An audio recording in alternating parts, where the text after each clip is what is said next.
In a world where hustle is glorified and constant motion is seen as the only way to succeed, rest has been tragically misunderstood. We are praised for long hours, sleepless nights, and pushing past our limits. But rarely do we celebrate the quiet victories that happen in stillness. This book is for those who are tired, not just physically, but soul-deep tired. For those who have chased deadlines, dreams, and approval, only to find themselves depleted. It's a reminder that you are not lazy for needing rest. You are human, and rest, true, nourishing rest, is not the opposite of progress. It is an essential part of it. Rest is also a form of progress, invites you to unlearn the myth that value comes solely from doing. Instead, it offers a gentler truth: you are still growing, even when you're not grinding. Growth does not always shout. Sometimes it whispers. Sometimes it comes not from reaching, but from releasing. This book is divided into 10 chapters, each a layer of this quiet revolution. You'll explore the roots of rest, physiological, emotional, cultural, and the wounds that keep us from embracing it. You'll learn that burnout is not strength, and that healing is also work, even if no one sees it. From neuroscience to spirituality, from personal reflection to practical tools, each page is a step toward reclaiming your energy, time, and sense of self. Rest is resistance. Rest is rebirth. Rest is how we remember who we are outside of what we produce. Through stories, studies, and soul-searching questions, this book does not tell you to stop moving. It simply asks you to move differently. To move with intention, to honor your limits, to value rest as a sacred act of progress, not a pause from it. Let this book be a soft place to land, a breath between your battles, a permission slip to just be. You don't have to earn your rest. You already deserve it. Because even when you're resting, you are still becoming. If you're not moving forward, you're falling behind. This phrase is tattooed into the culture of ambition. It sits at the bottom of corporate PowerPoints, on Instagram hustle quotes, and in the inner monologues of tired minds that never feel like they've done enough. But what if this phrase isn't wisdom? What if it's a lie? For decades, we've been fed a singular narrative of what progress looks like. Waking up at 5 a.m., checking off endless to-do lists, pushing past exhaustion, and producing something to prove our worth. We are rewarded for being busy, even if that busyness leads us nowhere meaningful. Progress, we are told, is linear, measured in upward trends, visible wins, and external validation. Rest, in contrast, is seen as unproductive, optional, even weak. But this belief system is broken, and so are many of the people following it. Take a moment and ask yourself, how many times have you achieved something, only to feel immediately pressured to achieve more? How often have you ignored fatigue because you can't afford to stop? This is not motivation. This is survival mode in disguise. And the truth is, no one can thrive in survival mode for long. The lie of constant motion. We live in a society that worships motion. Not meaningful motion, but any motion. In fact, staying busy has become its own form of identity. If you're constantly tired, constantly booked, constantly working, you must be doing something right. You must be important. But motion without direction is not progress. It's noise. We confuse being in demand with being valuable. We confuse exhaustion with accomplishment. We've learned to measure our days by how much we got done, not by how deeply we lived. But productivity does not equal purpose. It never has. Consider this. Trees do not grow all year. They drop their leaves. They stand bare. They go inward. And yet we do not call the winter tree dead. We call it dormant. It is resting to prepare for its next season of bloom. Why do we not allow the same for ourselves? What does true progress look like? Real progress is not always loud. It does not always look like achievement. Sometimes, progress is saying no. Sometimes, it's going to therapy. Sometimes, it's getting out of bed and brushing your teeth on a hard day. Sometimes, it's simply choosing rest, because your worth is not based on how much you produce. Progress looks different for everyone. For some, it's climbing a mountain. For others, it's finally taking a deep breath after years of anxiety. For many, it's doing less, not more. Rest, reflection, and renewal are essential parts of the journey. Without them, we move, but we do not grow. Imagine trying to build a house and never taking a break to sharpen your tools. Imagine trying to run a marathon with no water stations. Eventually, you burn out, not because you're weak, but because rest was never optional to begin with. The cultural addiction to hustle. The glorification of hustle has seeped into every corner of our culture. Social media praises rise and grind, while hiding the breakdowns behind the scenes. Schools reward overachievers. Workplaces idolize the first in, last out employee. Even rest has become performative, yoga for the gram. Bubble baths with hashtags. Spa days marketed as productivity tools. We are not taught to rest because it's essential. We're taught to rest just enough to get back to work.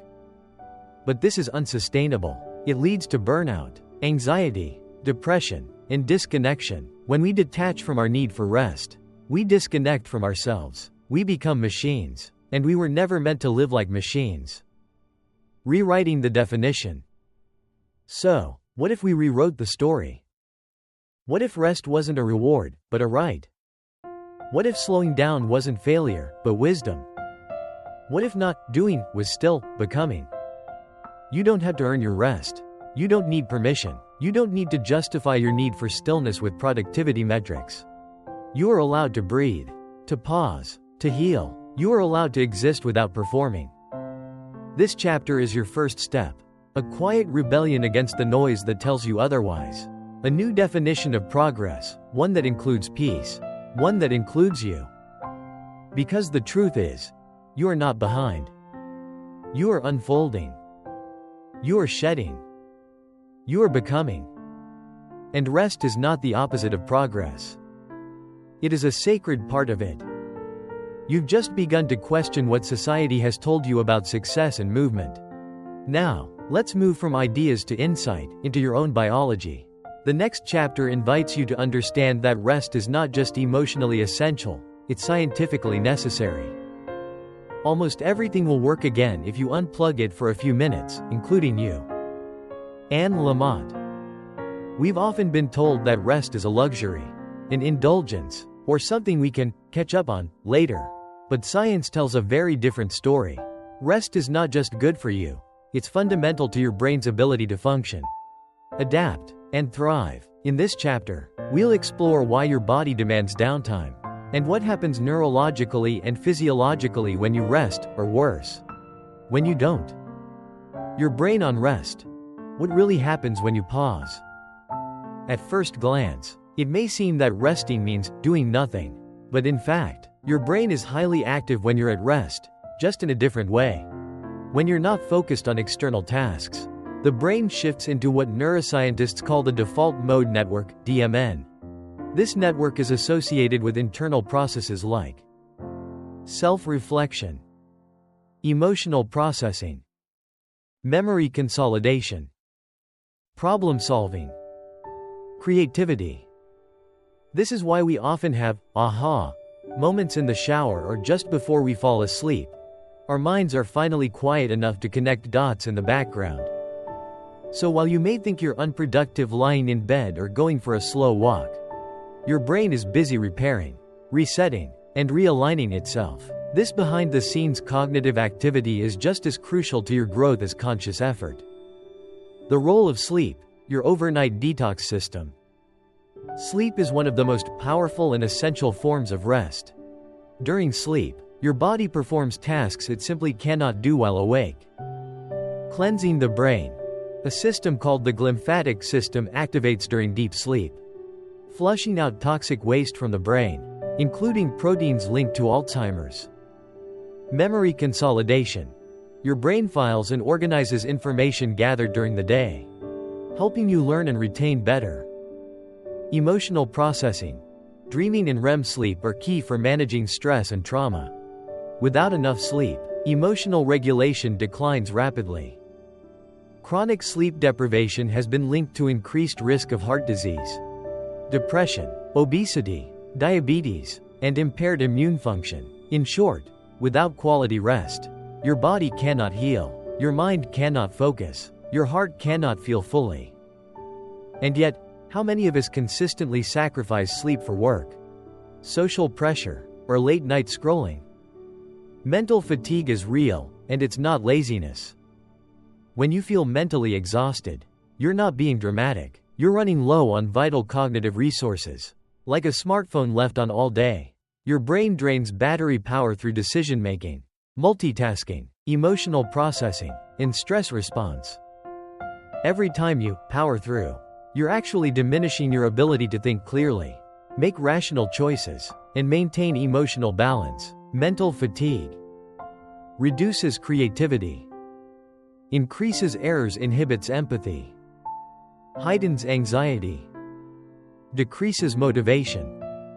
Rest, on the other hand, recharges your mental capacity. It helps your prefrontal cortex, the brain's decision-making and self-regulating center, regain strength. Without breaks, this region begins to falter, leading to impulsivity, poor judgment, and overwhelm. This isn't about weakness, it's biology. Rest improves focus, not just recovery. There's a misconception that rest is only useful for recovery. That's like saying watering a plant is only helpful when it's dying. In truth, regular rest improves active performance. Micro breaks, 5 to 10 minutes. These small pauses during work can dramatically increase focus and reduce stress. Even stretching, walking to the window, or closing your eyes makes a difference. Daydreaming, when the brain drifts, it makes unique associations. This unstructured mental activity fosters insight, reflection, and innovation. Naps. A 20-minute nap can improve memory, mood, alertness, and creativity. Some companies like Google and NASA have integrated naps into their culture for this very reason. Even elite athletes and musicians know this.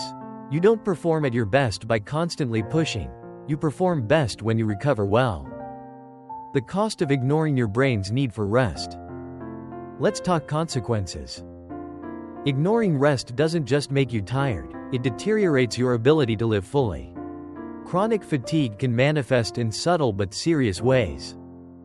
Irritability and emotional numbness. Memory lapses and forgetfulness. Reduced connection to others. Diminished sense of purpose. Loss of joy in things you once loved. Over time, your brain adapts to a survival state. It becomes harder to concentrate, harder to feel joy, and harder to bounce back from even minor setbacks. You become more reactive and less reflective. The longer you deny yourself rest, the more you move through life in a fog, present, but not truly awake. Rest is not optional, it's foundational. If you want to grow, build, create, or even just function, your brain needs breaks. Let's repeat that. Rest is not a reward, it's a biological requirement.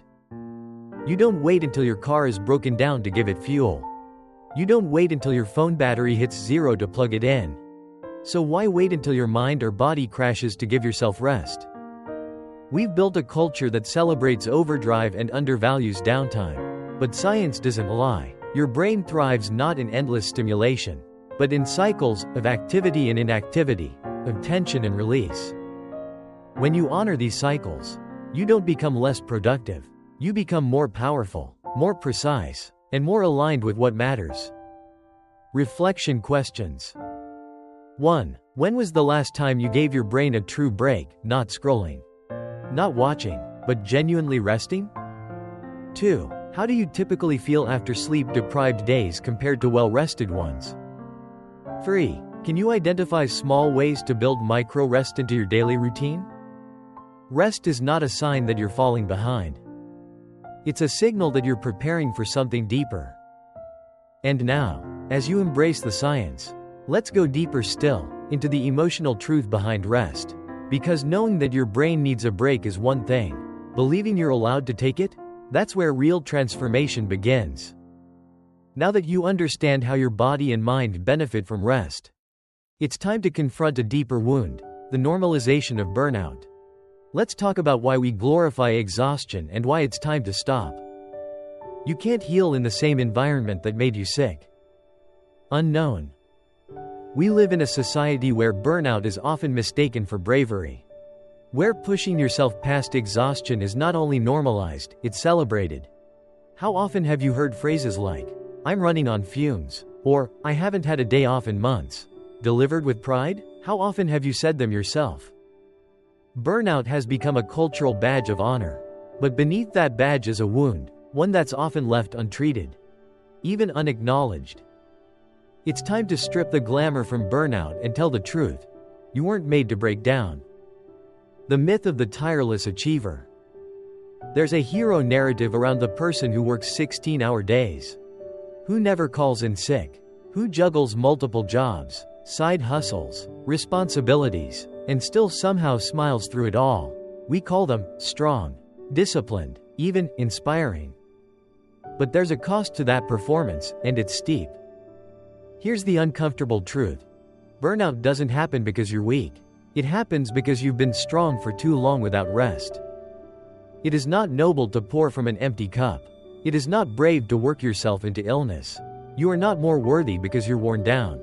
You are simply surviving in a system that punishes stillness and worships grind. What burnout actually feels like. Burnout isn't just fatigue. It's a full body and mind shutdown. You may feel emotionally numb, detached from your work and your loved ones, constantly tired, even after sleeping, unmotivated, even toward things you once loved, cynical or irritable for no apparent reason, physically ill more often, headaches, stomach issues, chronic pain, trapped in a cycle of doing more but feeling less. It can sneak up on you slowly. One missed lunch break, one late night, one week of ignoring your needs, then another, and another, until suddenly, you don't recognize yourself anymore. Burnout dims your spark. It doesn't always explode. Sometimes, it just quietly erodes your joy. Why we wear burnout like a trophy? If burnout is so destructive, why do so many of us fall into it and stay there? Because we've been trained to believe that our output defines our worth. And when that belief runs deep, rest feels like failure, slowing down feels dangerous, saying no feels like a missed opportunity. We internalize messages like, if I'm not busy, I'm falling behind. Other people have it harder. I can't complain. Rest is earned, not given. They're counting on me, I can't stop. So we keep going, we ignore the signs, we push harder, until we break. But here's the thing. You don't have to burn out to prove your commitment. You don't have to suffer to be seen. You don't need to collapse to earn rest. You are already enough. The system isn't designed for your well-being. Burnout isn't just an individual issue, it's a systemic one. We live in an economy that profits off your exhaustion. The more you produce, the more you consume to cope. Burnout is profitable for companies, industries, even entire cultures. You are not failing. You're functioning in a system designed to keep you running until you collapse. But you can choose to exit the cycle. You can choose to stop glorifying depletion. You can say, this is not my definition of success. The hidden losses of burnout. When you're in burnout, it's not just your energy that suffers. It's your relationships, your mental health, your creativity, your curiosity, your compassion. Burnout numbs you. You stop feeling fully alive. You stop noticing beauty. You become a shell of your once bright self. And because you're so tired, you don't even realize it's happening. The longer you stay there, the harder it becomes to return to yourself. But recovery is possible, and it begins not with doing more, but with doing less. Recovery isn't weakness, it's wisdom. Let's be clear. Choosing to rest is not giving up. It's choosing to preserve your light before it goes out. It's recognizing that your presence is more valuable than your performance. Burnout recovery looks different for everyone, but here are a few first steps. 1. Acknowledge it. Stop pretending you're okay when you're not. There is no shame in being exhausted. 2. Seek support. Whether from a friend, therapist, mentor, or support group, your healing doesn't have to happen alone. 3. Unplug intentionally. Take breaks from social media, work messages, and even responsibilities if you can. Silence allows clarity. 4. Reevaluate your metrics. What are you measuring your life by? If it's only money, achievement, or productivity, you'll always feel behind. 5. Rebuild your schedule. Prioritize nourishment, mental, emotional, and physical. Block out rest time like it's a meeting you can't cancel. And most importantly, give yourself grace. Recovery isn't linear. You don't have to be fully healed to begin healing. Rest is not a detour, it's the path forward. If burnout is what happens when we ignore our needs, rest is what happens when we begin to listen again. When we stop apologizing for our limits. When we choose to honor our humanity over our hustle. You don't have to earn your way back into peace. You don't have to explain your exhaustion to people who don't understand. You don't need permission to step back. You only need to remember this. You are allowed to rest. And you are not less because you need it. Every time you choose rest over rushing, you reclaim a piece of your life. Every time you honor your energy instead of depleting it, you rewrite the story of your worth. Let go of the badge. You don't need it anymore. You were never meant to prove your value through pain. Reflection questions. 1. In what areas of your life are you most likely to overextend yourself? 2. How has burnout affected your relationships, creativity, or health? 3. What would it look like to honor your limits, not as failure, but as self-respect? Burnout is not the end of the story. It's the invitation, the wake-up call, the doorway. And once you walk through it, the next step is learning to flow with your natural rhythm, not against it. Let's talk about the seasons of the soul in the next chapter. Burnout often comes from ignoring our natural cycles. Just as the earth has seasons, so do we. In the next chapter, you'll learn how honoring your inner rhythms can help you move through life more peacefully and powerfully. To everything there is a season, and a time to every purpose under heaven. Ecclesiastes chapter 3 verse 1. We often forget that we are nature, not separate from it. Just like the earth turns through spring, summer, fall, and winter, our souls move through seasons. But instead of embracing these inner shifts, many of us resist them. We expect ourselves to always be in summer, always blooming, always productive, always full of energy. And when our energy wanes, when we feel quiet or empty or uncertain, we call it a problem.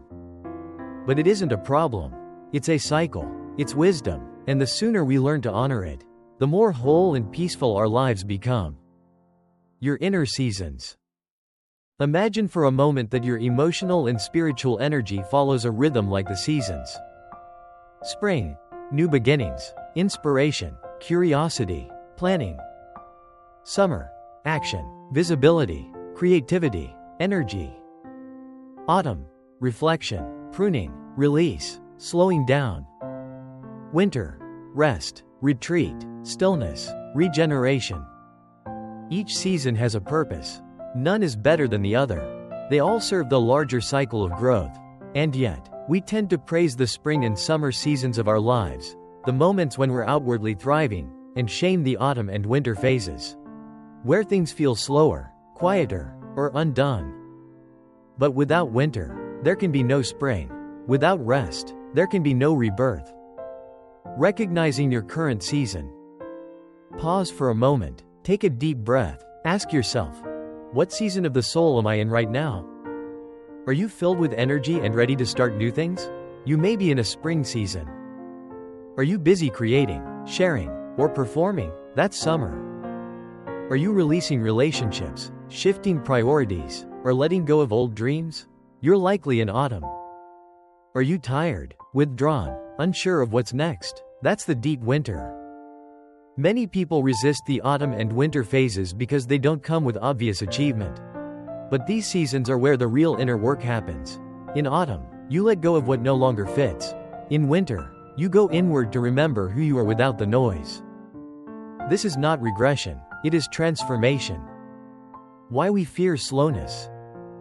We've been taught to equate stillness with failure, quiet with irrelevance, slowness with inadequacy. So when our natural rhythms shift inward, we panic. We try to force a spring that hasn't arrived yet. We push. We blame ourselves for losing motivation or not being consistent. When in reality, our souls are simply asking for a different pace. But just as the earth doesn't bloom all year round, you are not meant to either. Rest isn't laziness. Silence isn't stagnation. You are still becoming, even when no one sees it. How to work with your season, not against it. 1. Spring. Plant seeds with intention. Don't rush. This is the season to explore ideas. Try new things. Set soft goals. Let your curiosity lead. Don't worry about perfect execution, just start. 2. Summer. Show up and shine. Use your energy while you have it. Share your gifts. Collaborate. Create. But don't mistake this season as permanent. Burnout happens when we try to make summer last forever. 3. Autumn. Let go gracefully. This season asks you to reflect. What's no longer aligned? What feels heavy? This is the time to prune your commitments. Release old expectations. And simplify. 4. Winter. Embrace the void. Rest deeply. Resist the urge to force clarity. Go inward. Reflect. Journal. Nourish yourself. Winter is where roots deepen. It's not about visibility, it's about preparation. Learning to work with your inner seasons means you stop blaming yourself for natural shifts in energy. You stop feeling behind and start trusting your inner timing. The danger of denying your season. What happens when you push through winter like it's summer? Exhaustion. Emotional detachment. Chronic stress. Disconnection from self and others. Creativity blocks. Health issues. We are not machines. We are living ecosystems, and ecosystems collapse when they don't honor the seasons. We burn out when we pretend to bloom all the time. The danger of denying your season isn't just fatigue, it's the erosion of your truth. The longer you perform a season you're not in, the more distant you feel from your real self. Signs you're out of rhythm. You're overwhelmed, but don't know why. You keep trying to motivate yourself, but feel even more drained. You compare yourself constantly to others' progress. You feel guilty for needing more rest or space. You're doing things out of obligation, not desire. These are not signs of failure. They are signs of misalignment, of pushing against a natural internal season. When you begin to honor your rhythm, peace returns, not because everything is perfect, but because you're no longer resisting your own nature. Honoring other people's seasons. Just as we move through our own seasons, so do the people around us. It's important to respect others' timing. 2. Your friend may be in a summer while you're in winter.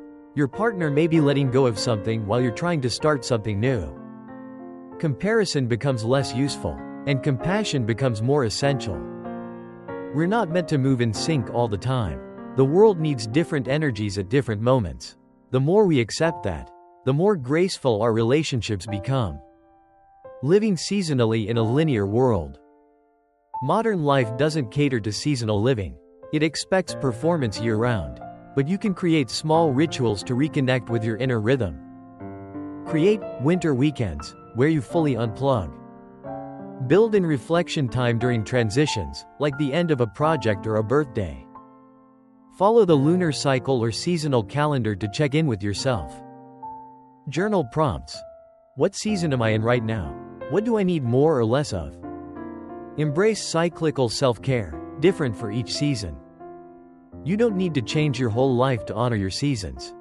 You just need to pay attention, listen, and make small adjustments that support where you are. Reflection questions.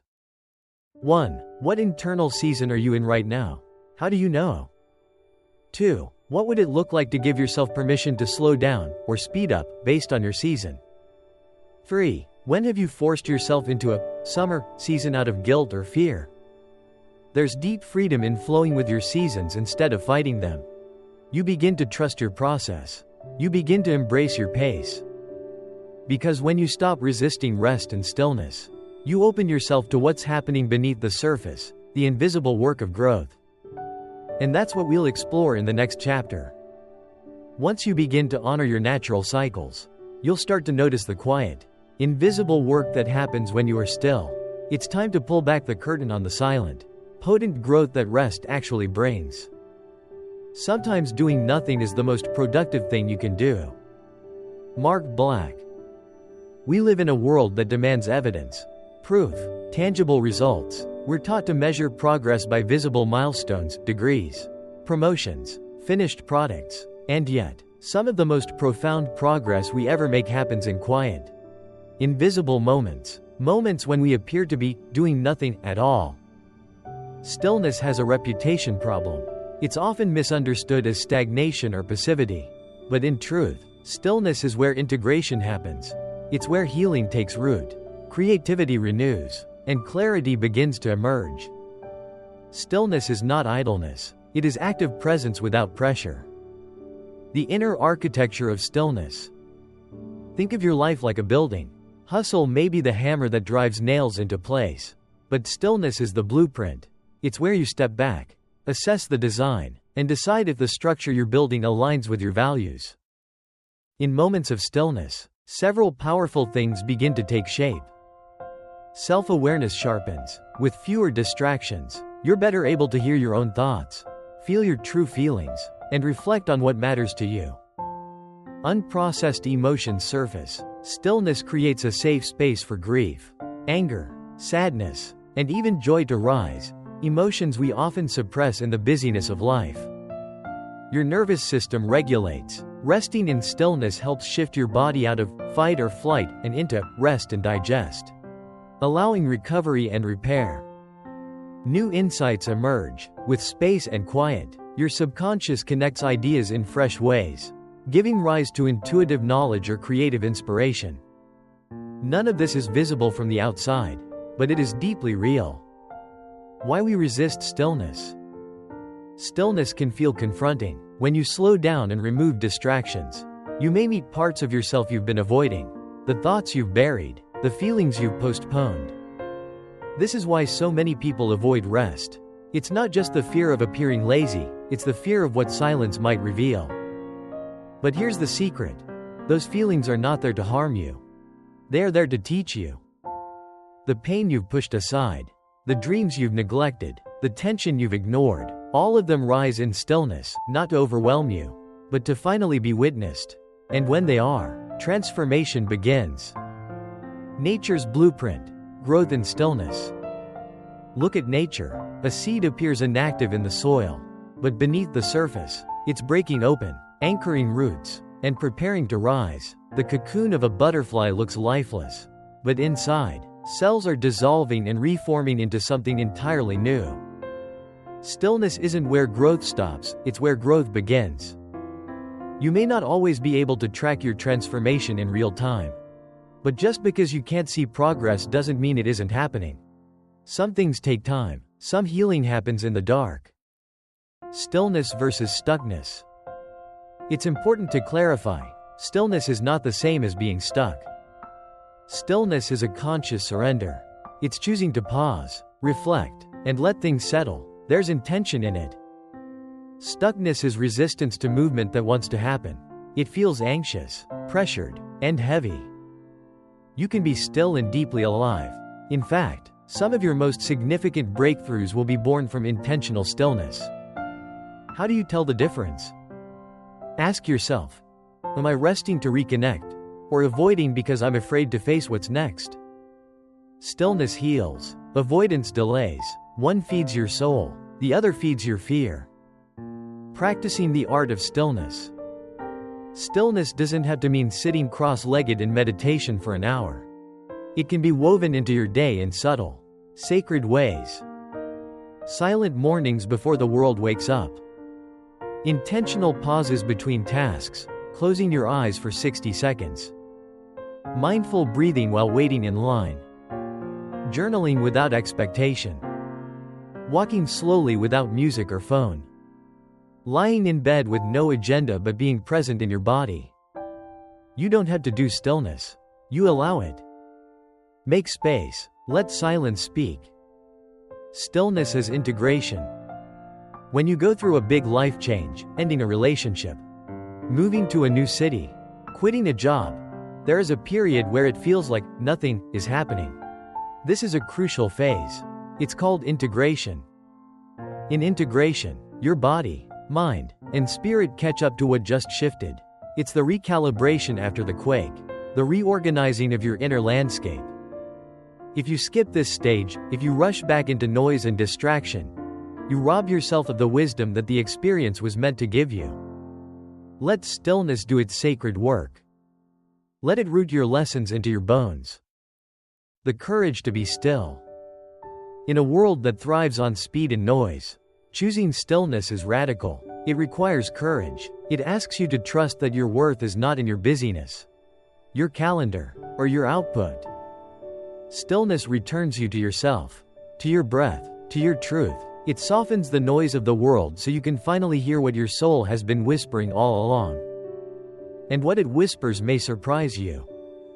You may realize that the relationship you're forcing doesn't nourish you, that the career you've been climbing isn't aligned, that the life you've been building is missing something essential, you. These truths don't arrive in the rush. They arrive in the quiet. They arrive when you stop moving long enough to truly feel. Reflection questions.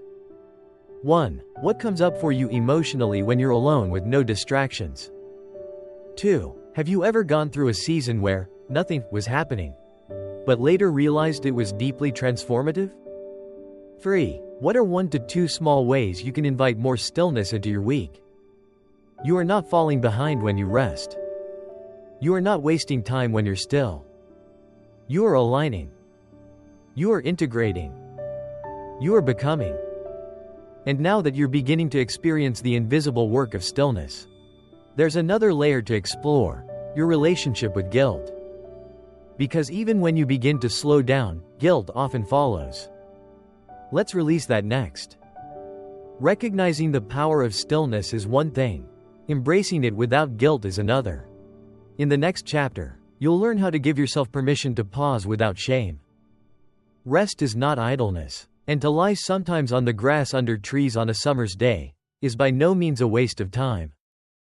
John Lubbock. You've begun to embrace stillness. You're starting to see the quiet power of rest. But then it happens, guilt creeps in.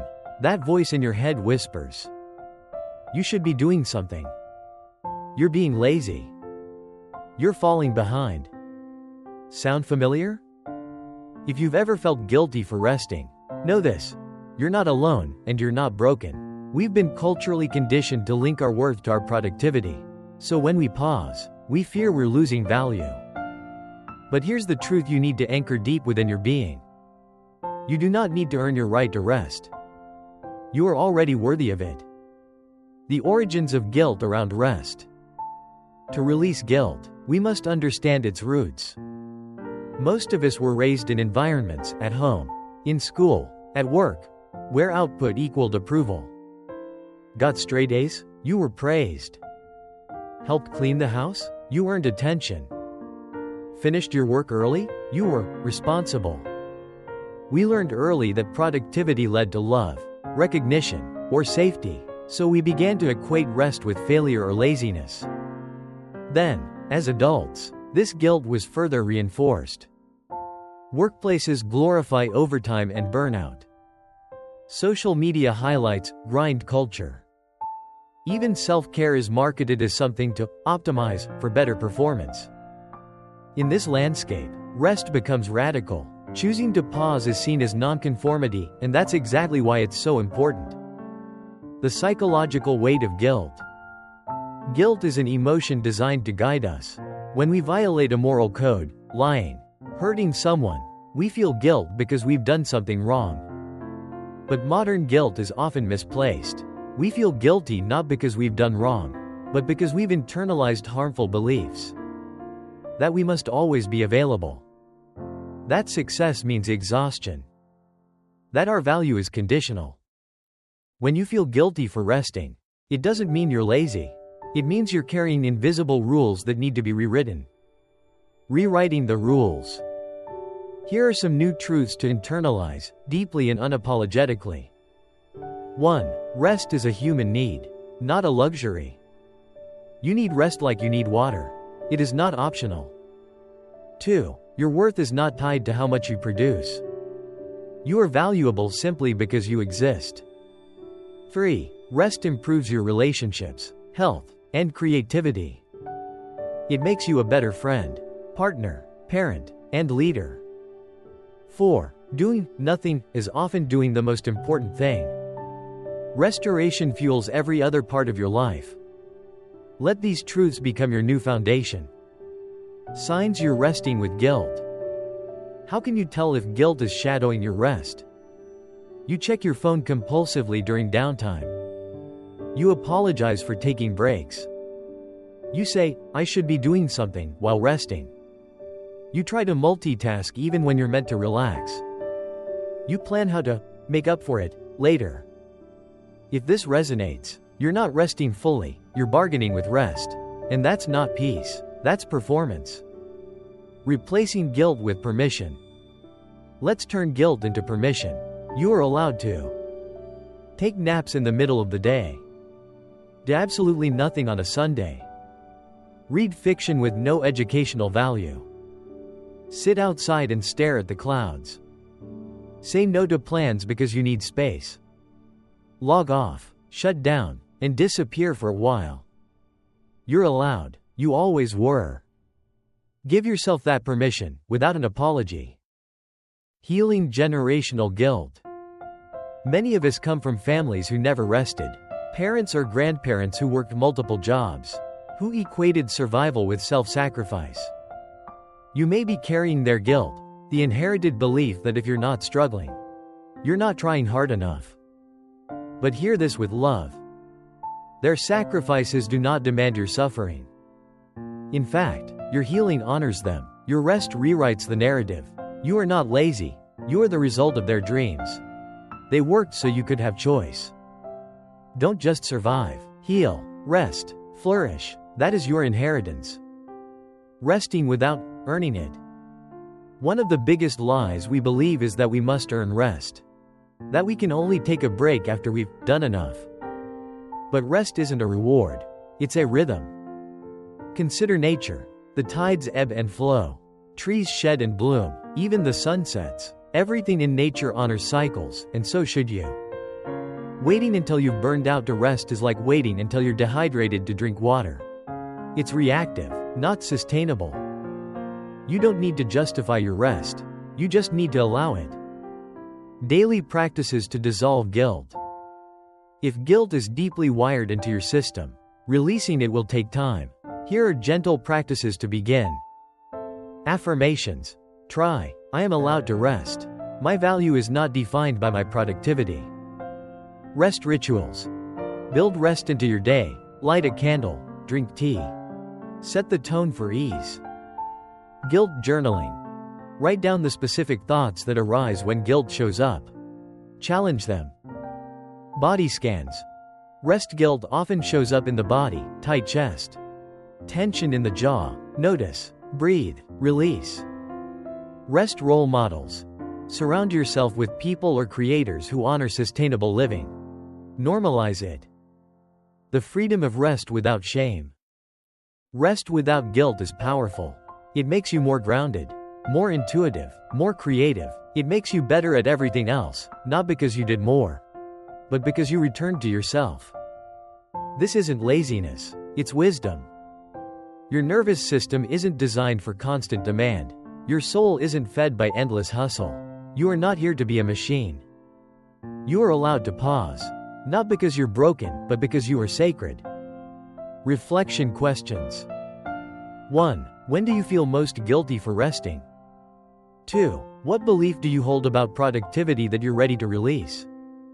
3. How can you practice giving yourself full permission to pause this week? You don't need to explain your rest to anyone, not even yourself. You can just rest. Without guilt. Without apology. Without shame.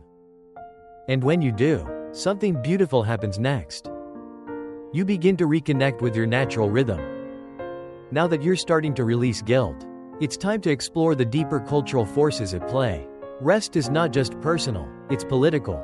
What happens when you choose to rest in a world that wants you constantly producing? The body always leads us home, if we can simply learn to listen. Janine Roth. We live in a world that tells us when to wake up, when to eat, when to sleep, and when to perform. From school bells to work clocks, we've been trained to ignore our natural rhythms and submit to external schedules. But your body has never stopped speaking. It's whispering even now. The question is, are you listening? The wisdom you were born with. Before clocks and calendars, humans lived by instinct. We woke with the sun, ate when hungry, rested when tired. That ancient rhythm still lives within you, buried beneath modern noise. Your body is a living compass.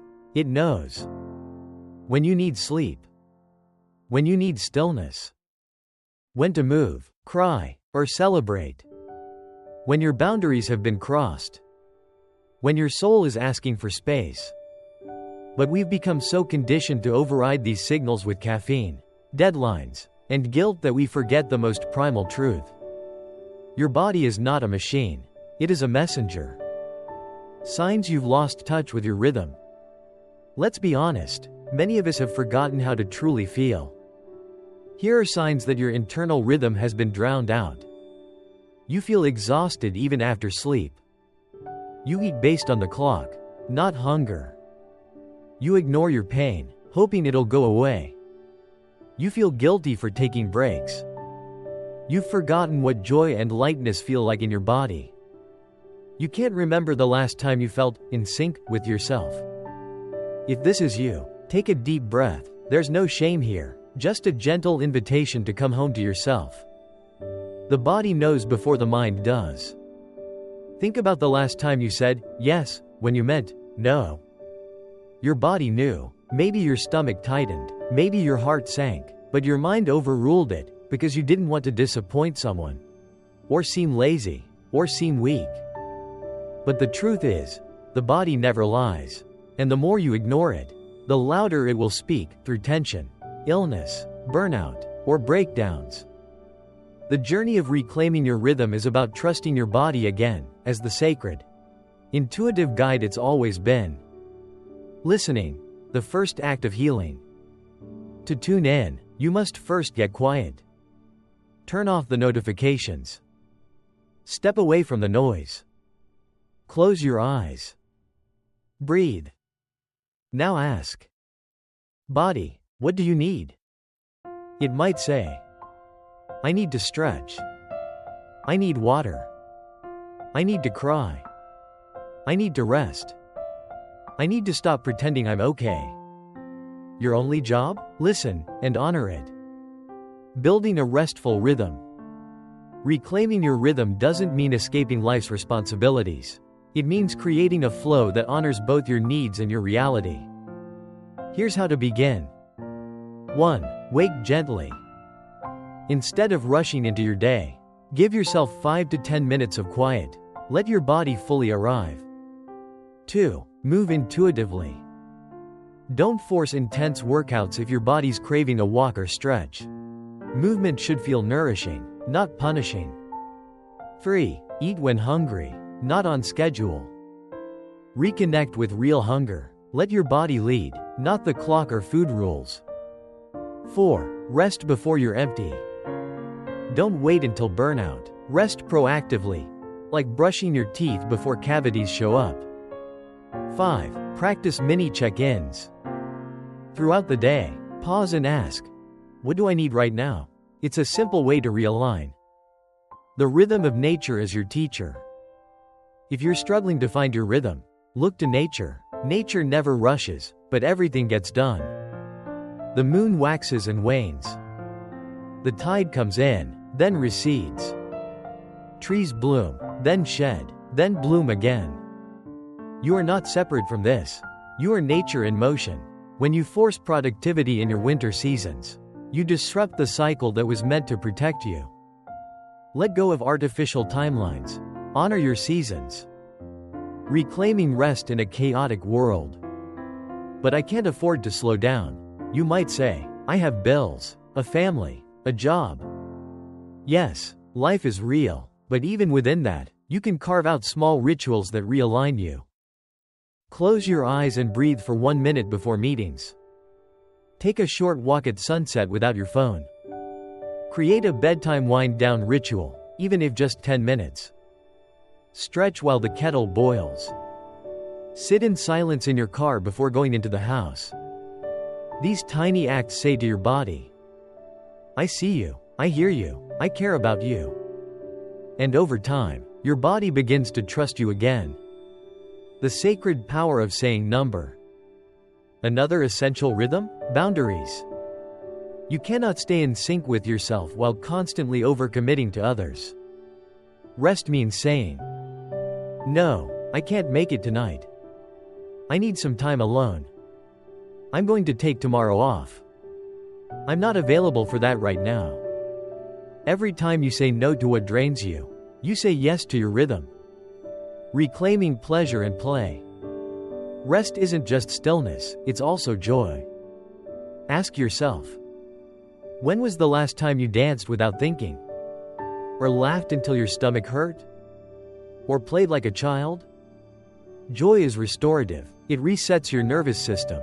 It reminds your body what alive feels like. Let joy be part of your rhythm too.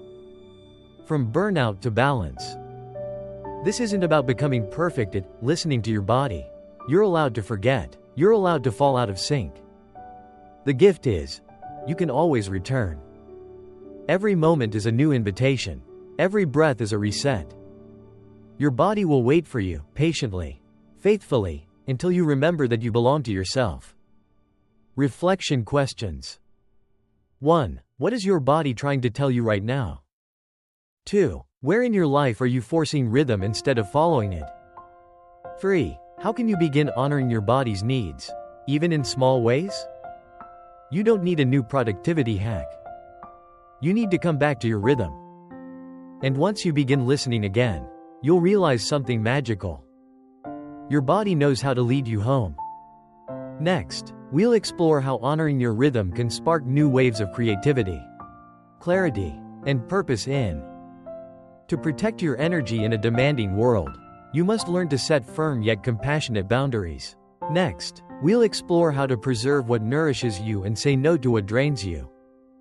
In the silence, there's a story waiting to be told. In the stillness, there's a song longing to be heard. Unknown. In a world obsessed with output, we've been taught that creativity only happens in the doing, in the grinding, in the late nights, in the pushing through. But here's a radical truth. Stillness is fertile ground for creativity. Rest is where your imagination comes alive. The myth that rest kills momentum is one of the greatest lies we've ever believed. In truth, when you rest, you reconnect with yourself, your ideas, your voice. This chapter is a love letter to all the creative sparks you've ignored because you were too busy to notice them. The science of rest and creativity. Your brain is not a machine. It needs downtime, not just to recover, but to innovate. Research in neuroscience shows that when we rest, the default mode network, DMN, in the brain activates. This network is responsible for daydreaming, introspection, and imagination. The DMN helps us connect ideas, solve problems, and create meaning.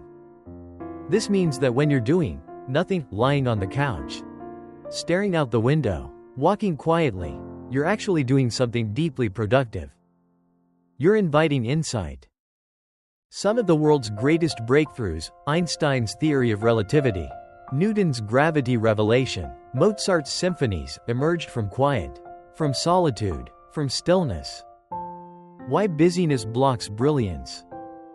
If you've ever sat down to write, paint, brainstorm, or build something while feeling exhausted, you know the frustration.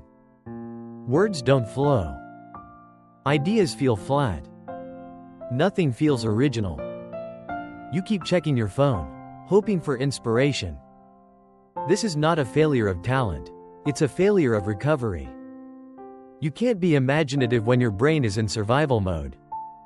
You can't create deeply when your nervous system is in constant fight or flight. True creativity requires space. Rest is not the enemy of progress.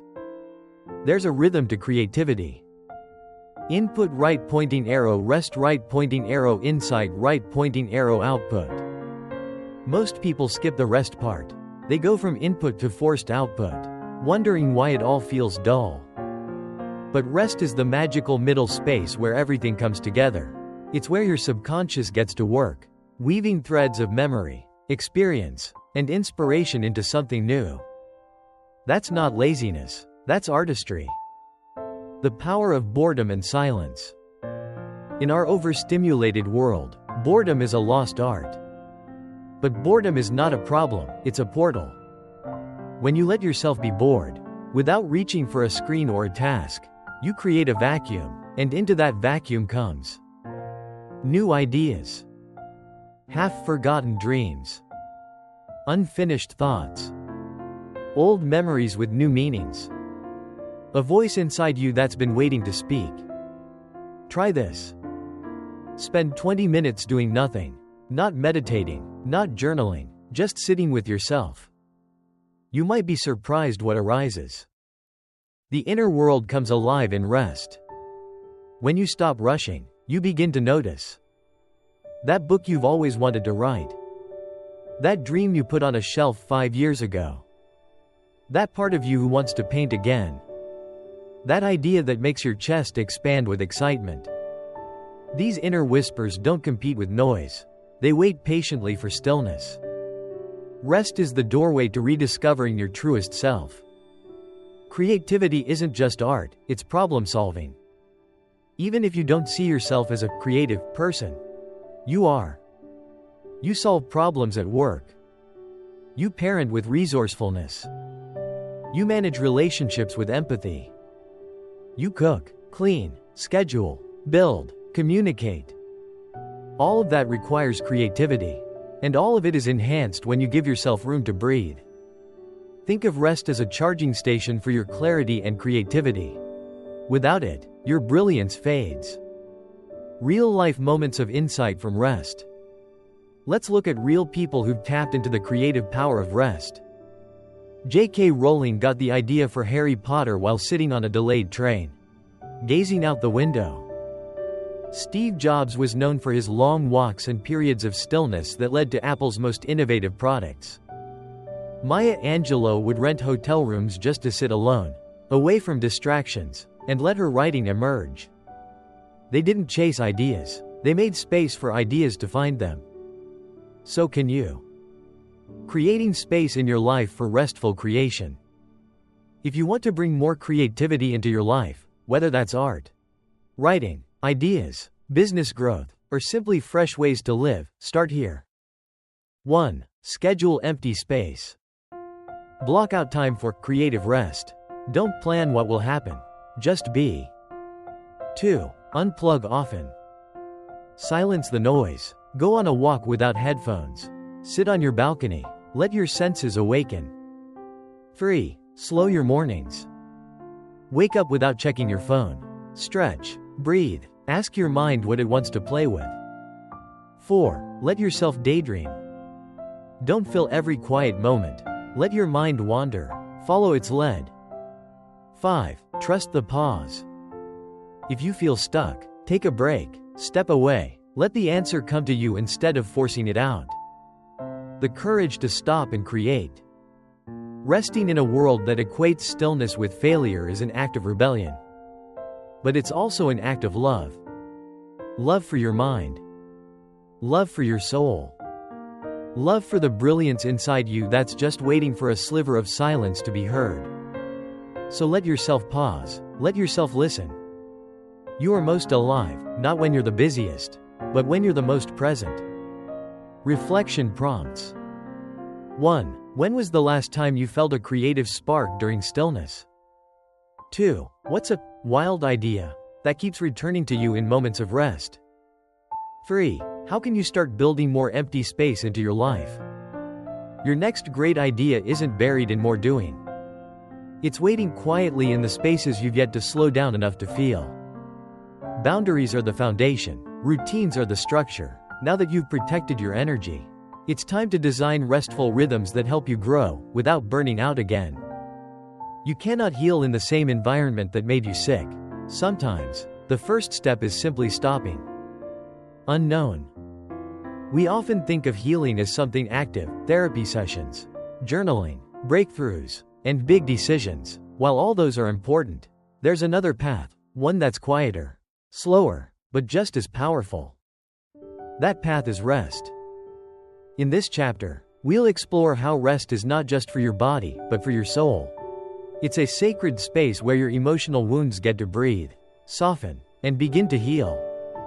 The emotional toll of constant motion. We often stay busy because we're afraid to stop.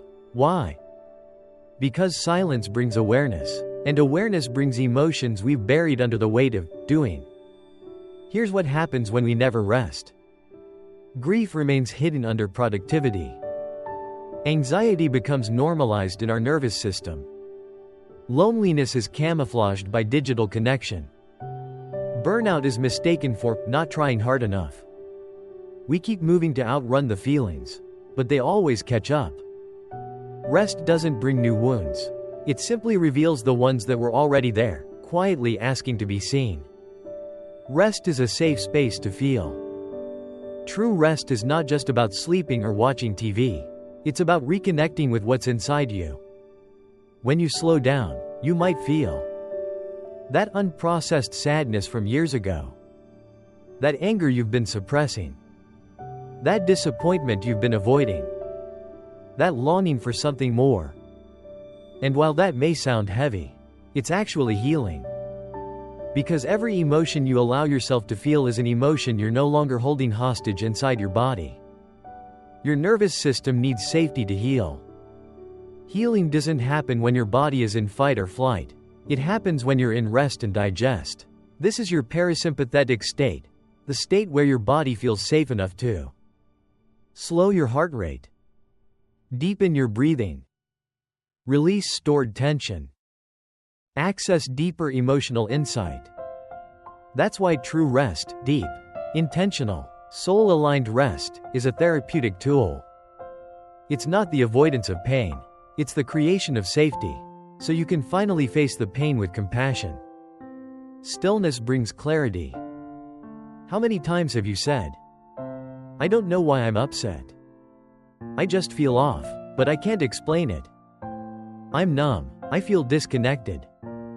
These are signs that your emotional self has been neglected, and you can't fix what you don't understand. Rest gives you the time and space to say, "What's really going on in me?" In stillness, the fog begins to lift. You see not only what you're feeling, but why.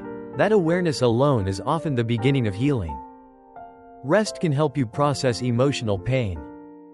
Here are ways rest helps us emotionally unpack. 1. Gives your brain time to integrate. Emotions are not logical. Your brain needs downtime to make sense of what you've experienced. 2. Allows grief to surface gently.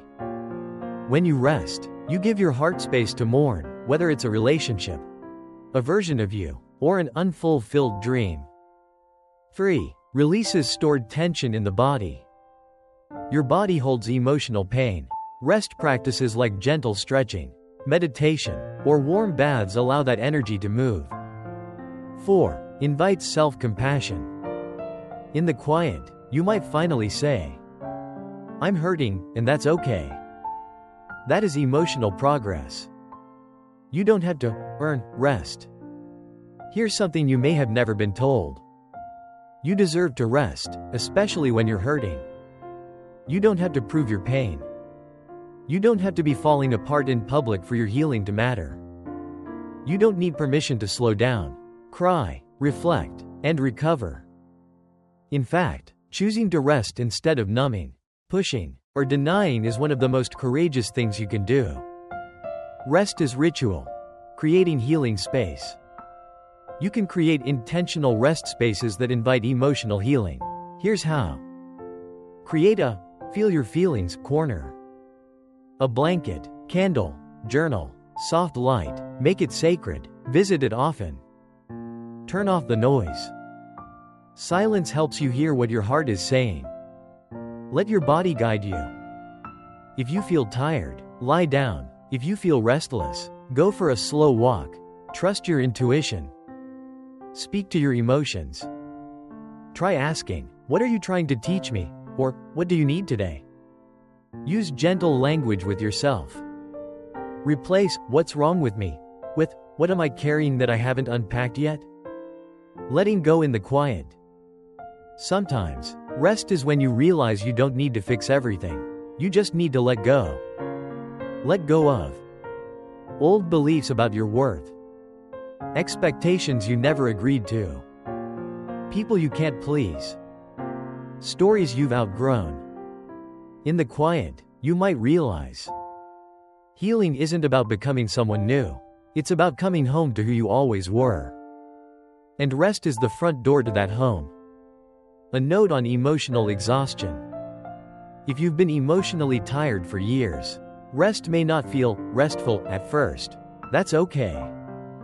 You may feel agitated, bored, even more anxious at first. Why? Because your body has been in motion so long. It doesn't remember how to be still. But stay with it. Breathe deeply. Slow gently. Cry if you need to. Rest anyway. Eventually, your system will recalibrate, and then, true emotional restoration begins. Reflection prompts. 1. What emotions do you tend to avoid by staying busy?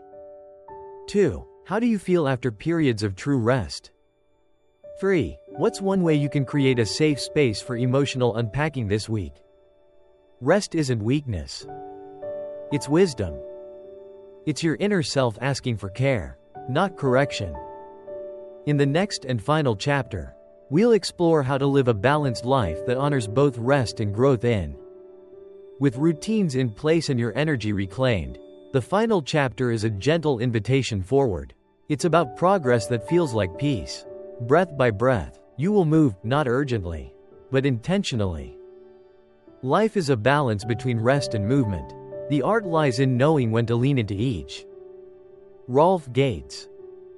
The journey of embracing rest has brought you here, to this chapter of rhythm. Not a rhythm dictated by productivity hacks or hustle culture timelines, but your rhythm, an inner beat that respects both your ambition and your soul's need for space. In this chapter, we explore what it looks like to live in balance, where stillness and action dance together rather than fight for control. Rest isn't the end of growth, it's part of the cycle. Think about nature. Trees shed leaves in fall and bloom again in spring. The ocean tides pull back before crashing forward. Even your breath includes an inhale and an exhale. Yet we often treat our own progress like a race with no pause. Always on, always moving, always achieving. But if the natural world, infinitely wiser than us, cycles through phases of rest and renewal, why should we live any differently? Progress isn't linear, it flows, and your life should, too. The rhythm of a whole life. Living in rhythm means listening to your energy. High energy days become creation days. Low energy days become restoration days. Planning for pause. You don't find time to rest. You schedule it like a sacred appointment. Releasing guilt. Rest is not stealing time from your future. It's investing in it. Reframing setbacks. What feels like a delay may just be a divine reset. It's about dancing between doing and being, with grace. How to live a balanced rhythm. Let's break this into actionable practices. 1. Define your personal energy patterns. Are you a morning creator? A night thinker? Do certain seasons drain you or inspire you? Pay attention. Build your schedule around your biology, not against it. 2. Use bookend rituals. Start and end your day with mini pauses. Morning, breathwork, sunlight, journaling. Evening, tea, reflection, phone-free time. These rituals remind your nervous system you're safe to slow down. 3. Treat rest like a pillar, not a pit stop. It's not just for when you're sick or burnt out. It's a preventative practice. Imagine a life where you rest before the breakdown, not because of it. 4. Let your values dictate your yes and no. Don't overcommit from a place of guilt or fear. Say yes to things that align with your heart, and no without shame. A life in rhythm doesn't say yes to everything. It says yes to what matters most. Redefining productivity. We've been taught that productivity equals output. But what if productivity also meant protecting your peace, restoring your clarity, reconnecting with your why. A rested mind creates better ideas. A rested heart makes wiser choices. A rested body carries your purpose longer. So in truth, rest amplifies your productivity. It doesn't detract from it. Living rhythm is a lifelong practice. You'll still have seasons where life pulls hard. Times where you slip back into old patterns. Days where the guilt creeps in. That's okay. Balance isn't something you arrive at once, it's something you return to. Over and over again. When you fall out of rhythm, you don't start over. You come back to yourself. And every time you do, you deepen your trust in the truth. Rest is not the opposite of progress. It is part of it. You've reached the final page, but this isn't an end. It's an invitation, a quiet, powerful reminder that the pace of your life is yours to choose. If nothing else, may this book have taught you this. You do not need to earn your right to rest. You are not a machine. You are not a checklist. You are not a sum of your productivity. You are a human being with cycles, limits, needs, and dreams. You deserve to live a life that honors all of you, not just the parts the world deems useful. In a culture that applauds hustle and frowns upon stillness, choosing rest is a quiet rebellion. It's saying, my worth is not in how much I achieve. My pace does not need to match everyone else's. My value is intrinsic, not dependent on my output. The journey won't be perfect. You will have days where you slip back into the rhythm of rush. You'll have moments where guilt knocks at your door, whispering lies about laziness or failure. When that happens, come back to these truths.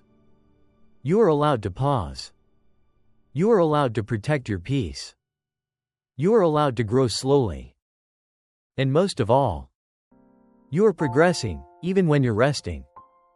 Let this be the start of a new relationship with yourself. A relationship built on gentleness, compassion, and trust. Where you no longer see rest as something you earn, but something you embrace. Where you honor your body's wisdom instead of overriding it. Where you choose to live in rhythm, a life that breathes, pauses, and blooms in its own time.